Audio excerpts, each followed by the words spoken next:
Hello guys, Yom Tov.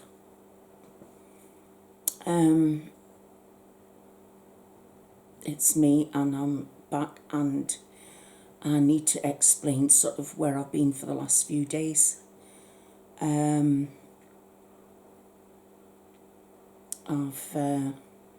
It's not been physical health this time. I'm pleased about it, and I'm sure you'll be pleased to know that this time it wasn't like physically. I mean, although things continue as they do, you know, still have chronic pain.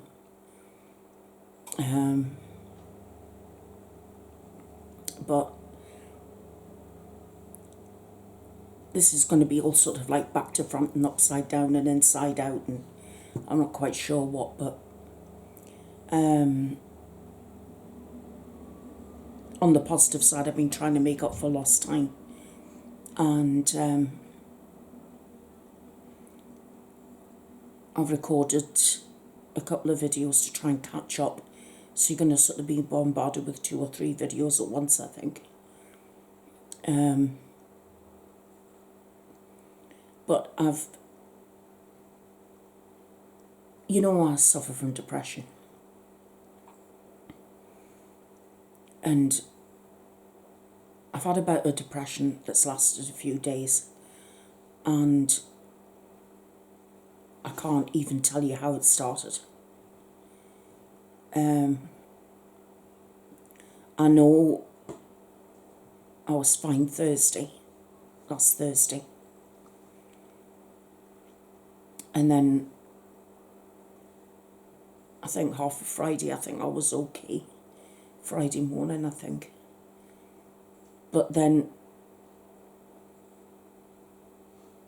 I don't know what it was. It was like this thick black cloud just descended. And I sort of got lost in it, you know. I'm not quite sure if I'm describing it properly. And I mean, it just seemed to affect everything. I couldn't talk. I didn't want to communicate. Whatever it is that was inside me that keeps me ticking over and going, you know, what you call that, your soul or your essence of being, I'm not sure. But it stopped working for a while.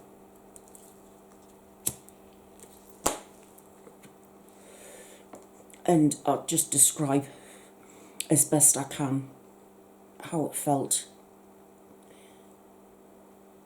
Just to give a bit of background, I mean, you know that I'm virtually housebound as it is. And if I go out, it's either to see a doctor, which at the moment isn't possible. All appointments are sort of being cancelled unless it's an absolute emergency. And within reason, I can, when it comes to my health issues, as long as I've got the medication and I've got the garments for my lymphedema, I can more or less self-care.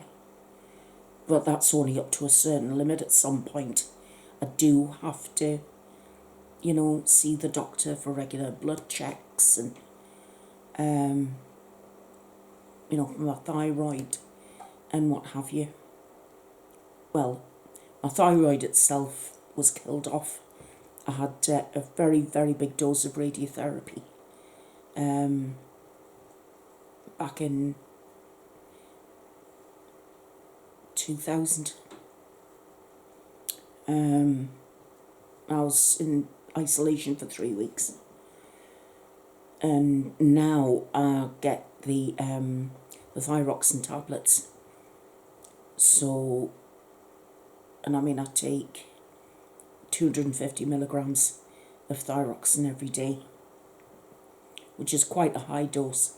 I think the highest you can go to is 300. But I've got to keep getting my blood checked just to make sure that that's enough to, keep my body, the engine going, And as far as my lymphedema is concerned, I've got to see a specialist, because, as you know, it's now coming out in my face, and I mean, they've given me enough to self-care for about another month, but then I've got to see someone, so I'm hoping at the end of the next 4 weeks I can see somebody. And I've got to see a podiatrist at some point, otherwise I'll be using my toenails to climb trees,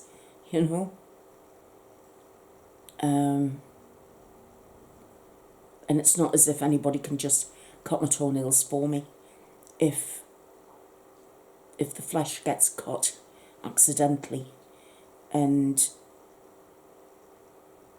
if I happen to get cellulitis from, the Staph aureus that gets in through a wound, then I've got to have not just penicillin, but I've got to have another drug called flucloxacillin, which is the antibiotic for skin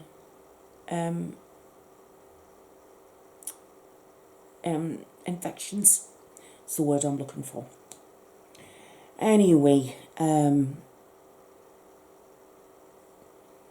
take duloxetine for depression, also known as Cymbalta. I'm on 60 milligrams of that,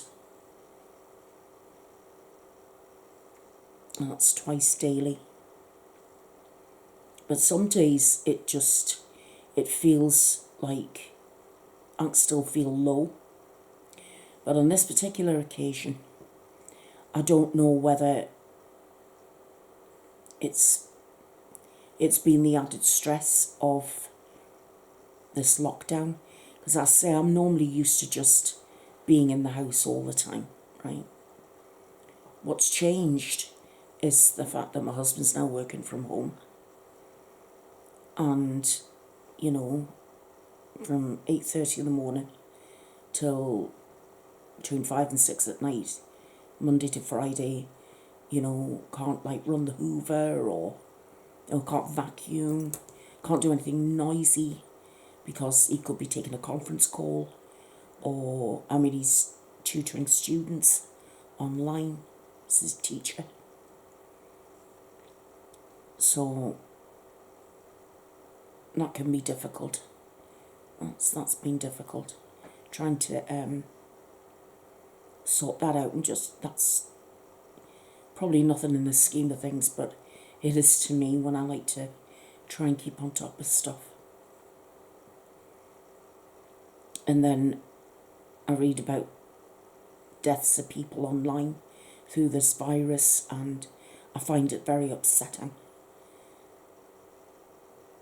And then I've been getting angry, real bursts of anger when I have gone out. And when I have gone out, I've sat in the car while the family goes into the supermarket to see if we can get essentials. Bread, milk, cheese, just the basics. If we can get any pasta or rice, something like that. And I think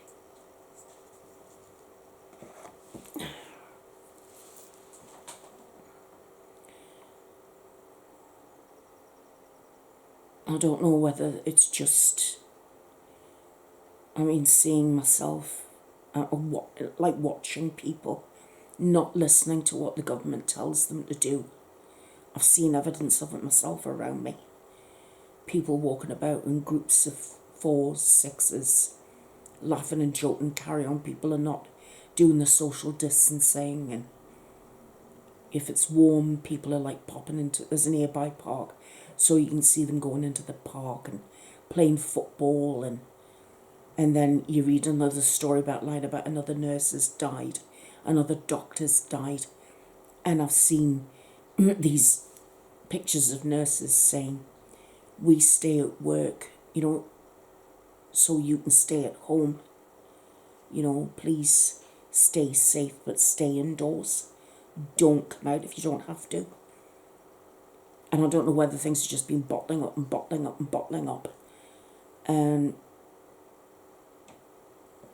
I don't know whether something in my head just went, and I just found myself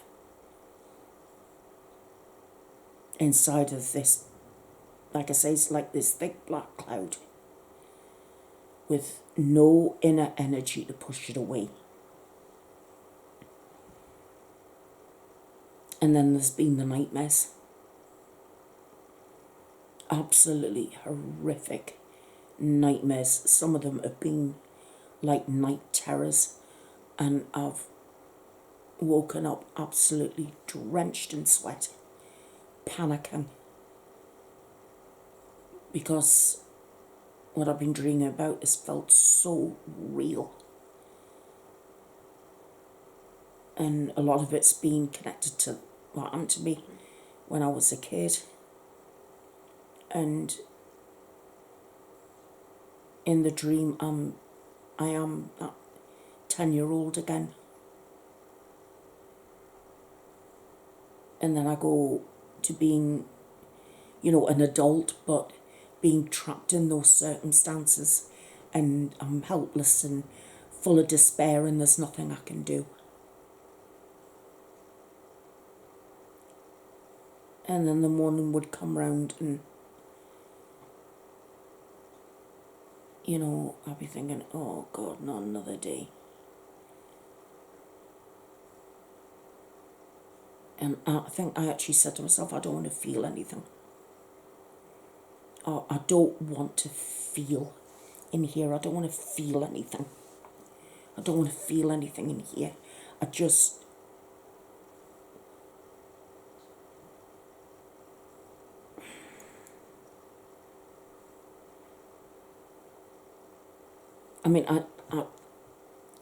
It's very, very hard being an empath, because I can feel and sense people's emotions, whether they're beside me, whether they're on the end of a phone, whether they're online. It makes no difference. I can feel what they're feeling, and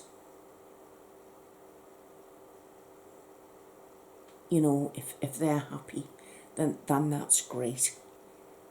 And that's what I call just light and nice, But, and these don't have to be haveners. These can be anybody that I know online, whether it's on Twitter, whether it's on Facebook. It makes no difference. Or even if it's just friends who email. I've had emails from friends who are feeling utter despair. And I've got a friend who's a newly retired nurse.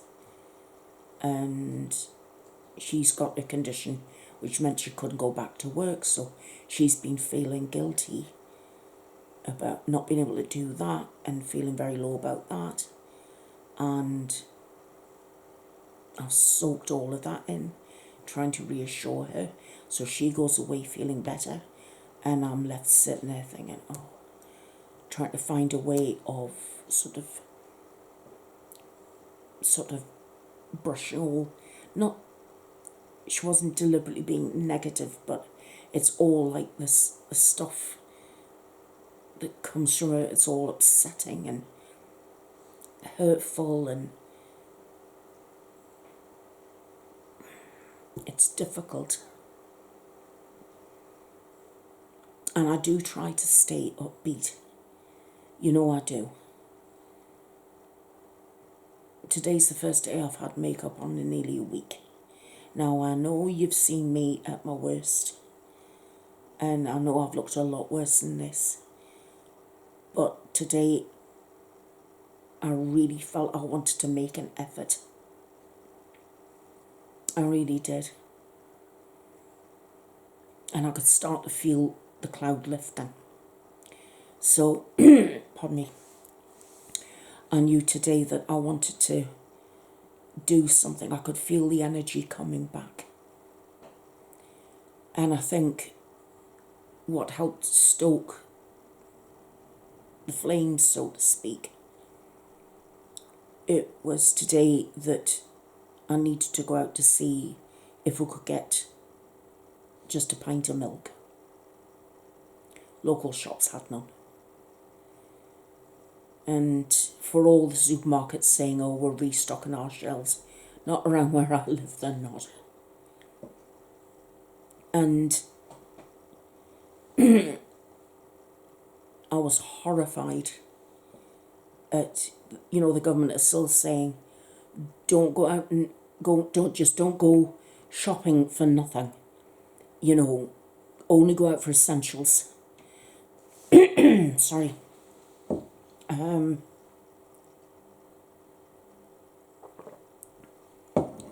Straight in, straight out. Only go out and buy what you need as an essential and then get straight back home. Keep your social distancing and all that sort of stuff. And I go park outside of one supermarket. The family go in and they've got a security guard standing outside who's coughing and coughing and coughing and coughing. And he's coughing into his sleeve. He's not enforcing the 2 metre separation in between customers going in. He's just letting them flow in and flow out as they please. And he was coughing as my family were coming out. And now, of course, I'm scared. I mean, they weren't anywhere near him. But that started to get me agitated. And then, while I'm waiting for them to come out, I'm watching these people with trolleys filled with compost and plants and mini trees and bedding plants and all the sort of things that I would normally be buying at this time of year. But they're not essentials. And there's groups of up to half a dozen people going into shops and nobody's stopping them and saying, what are you thinking? And it's almost like this attitude of, it's not going to happen to me. I'll be fine. And I was thinking of a girl I talked about on Twitter in a local hospital to me, 6 miles away. She's 29, Rebecca Mack, working in the cancer care unit. And she's died from this disease. And by all accounts, she was a lovely, lovely girl. And she'd been putting in extra hours to help people with COVID-19. And I just got so angry. Watching these people just traipse in and out with their plants and, and all the stuff that you're told don't buy. You've got to stay at home. I mean, I know you've got to be reasonable, right? The government can't police what you buy. The government can't, as opposed to police, saying empty your trolley, that's not essential. So I get that. It's not a police state, thank God. But she's only just in the cancer care unit. She willingly put in extra shifts to help people with COVID-19. And I got so upset watching these people just willy-nilly walking in and out this supermarket like there wasn't a care in the world. And it's people like them who end up catching this disease and end up in hospital. And it's girls like her who nurse them. And she died because of people like them. I mean, I know probably I'm being too harsh. But that's just how it felt to me.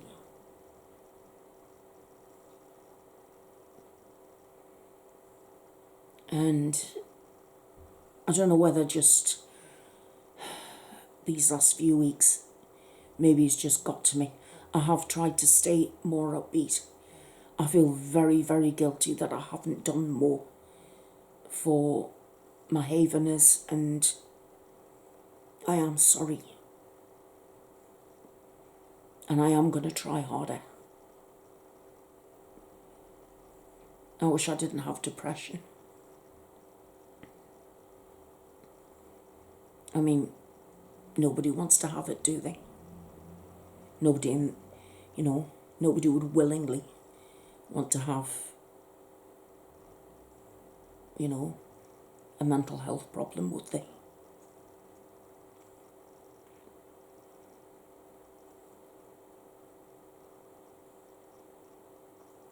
I think it's the longest bout of depression I've had, about 4 days, maybe 5 days.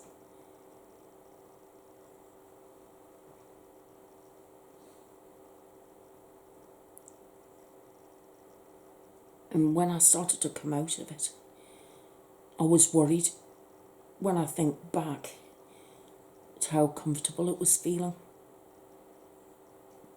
I don't ever want to get like that again. So I'm just going to do my very hardest to be the person that you want me to be. I mean, don't get me wrong.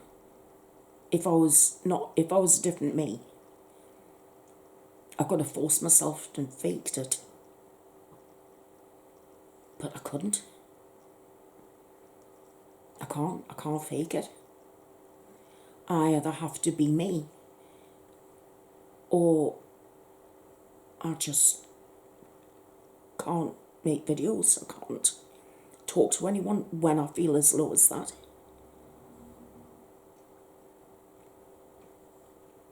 I just can't. It's just not in me. And I've got to be honest with you. I always ask you to be honest with me, so what's the point if I'm not honest with you?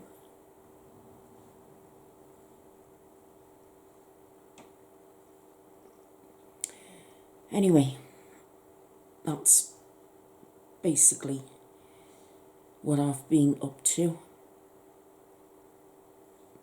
I've not even been really catching up on any world news. I've been informed about what Harry and Meghan are getting up to, but I couldn't give two craps. They're just a complete and utter waste of time and energy.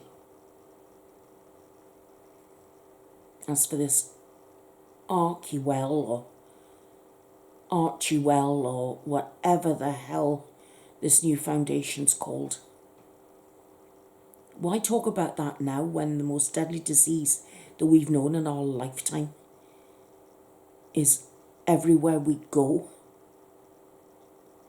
Who cares about this new foundation, which isn't even in anywhere near starting getting off the ground? Are they scared we're going to forget about them? I want to forget about them. I'm worried they're not going to have enough money. Apparently 35 to 40 million isn't enough to keep them going in LA. Sorry, not my fault. Nothing to do with me. They've only got themselves to blame. They made their bed, they've got to lie in it. I must admit, I never ever thought I would ever see the day where I heard rich people saying 40 million's not enough. Can you imagine saying that? 40 million's not enough. I need more. 40 million pounds isn't enough. Beggars belief, doesn't it? Absolutely beggars belief.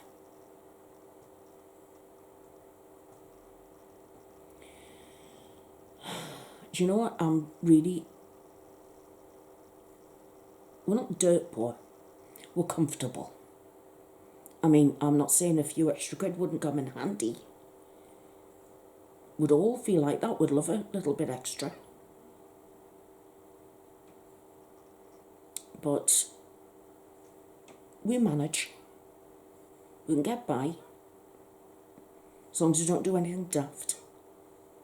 We can't afford holidays or anything like that. That's out of the question. We don't have the money for a holiday or anything. But, you know, we get by. But you know what? I'm glad that we are where we are, and I'm glad that we have what we have. And I'm very grateful that we have what we have. And I'm very grateful that my husband is working.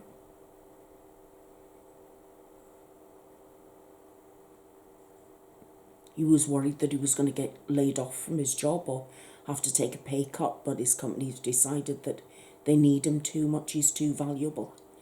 So, thank God for the grace of God. He's still in work. And I know so many others who have lost their jobs, and it's horrible. And I feel for them. But £40 million isn't enough.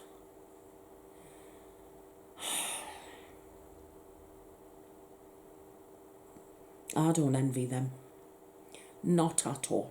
I'm quite happy being the way I am. Thank you very much.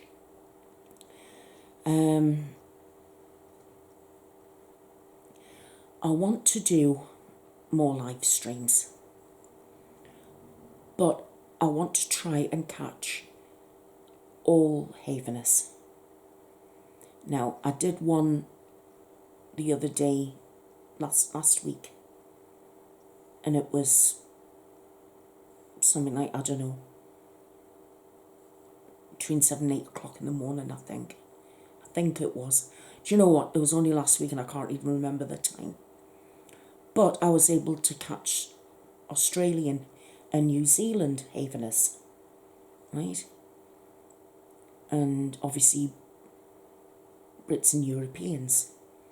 But a lot of my American Havenness missed it. So I'm not quite sure the best times to do live streams.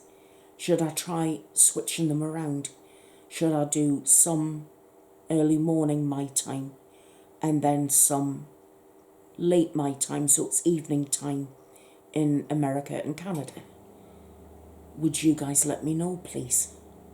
Because I'd be really interested. And I would need to know this so I get the balance and act right. Because I feel really bad that I haven't done more. That this depression just overtook me and I didn't fight it off. I just sank into it. And I am very sorry.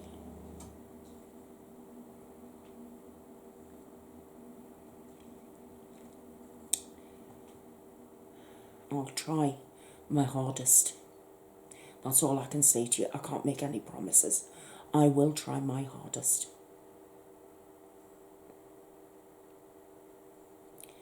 So, anyway, I'm going to end this here. And I am extremely grateful to you all for listening to me. because you do help me. And I'm going to thank you for understanding, because I know that you do.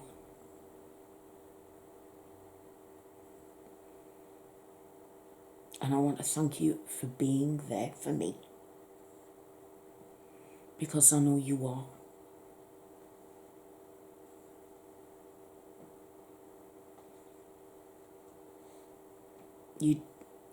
You've no idea about the depths of my gratitude for all of you.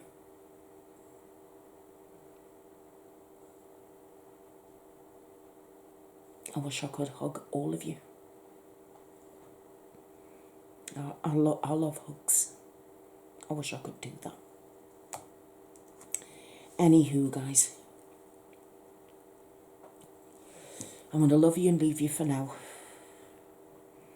And see if I can squeeze another video out myself before I crash. And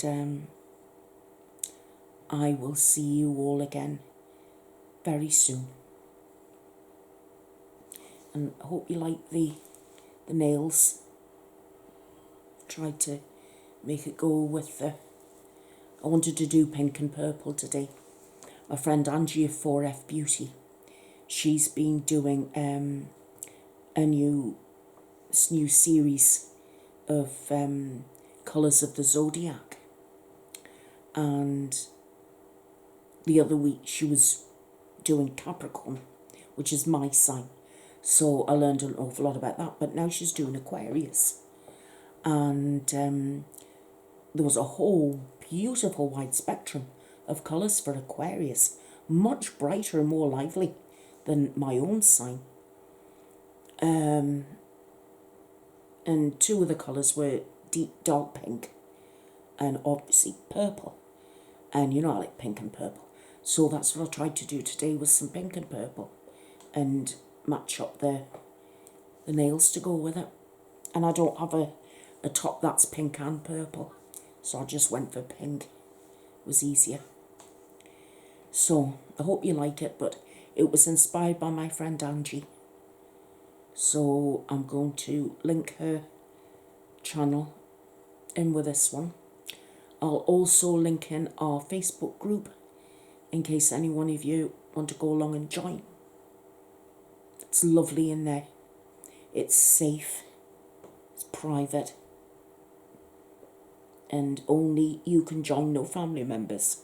It's purely Haveners can join. So if you want a place that's even more private and more safe than here, it's the Facebook group you need to go to. Okay, guys? I love you all. Please stay safe. Please take care of yourselves. Whatever guidelines your country has set out for you, please follow them. Think about your hospital workers. They're laying their lives on the line for people like us. So, anyway, take care. And I'll see you again very, very soon. Bye for now.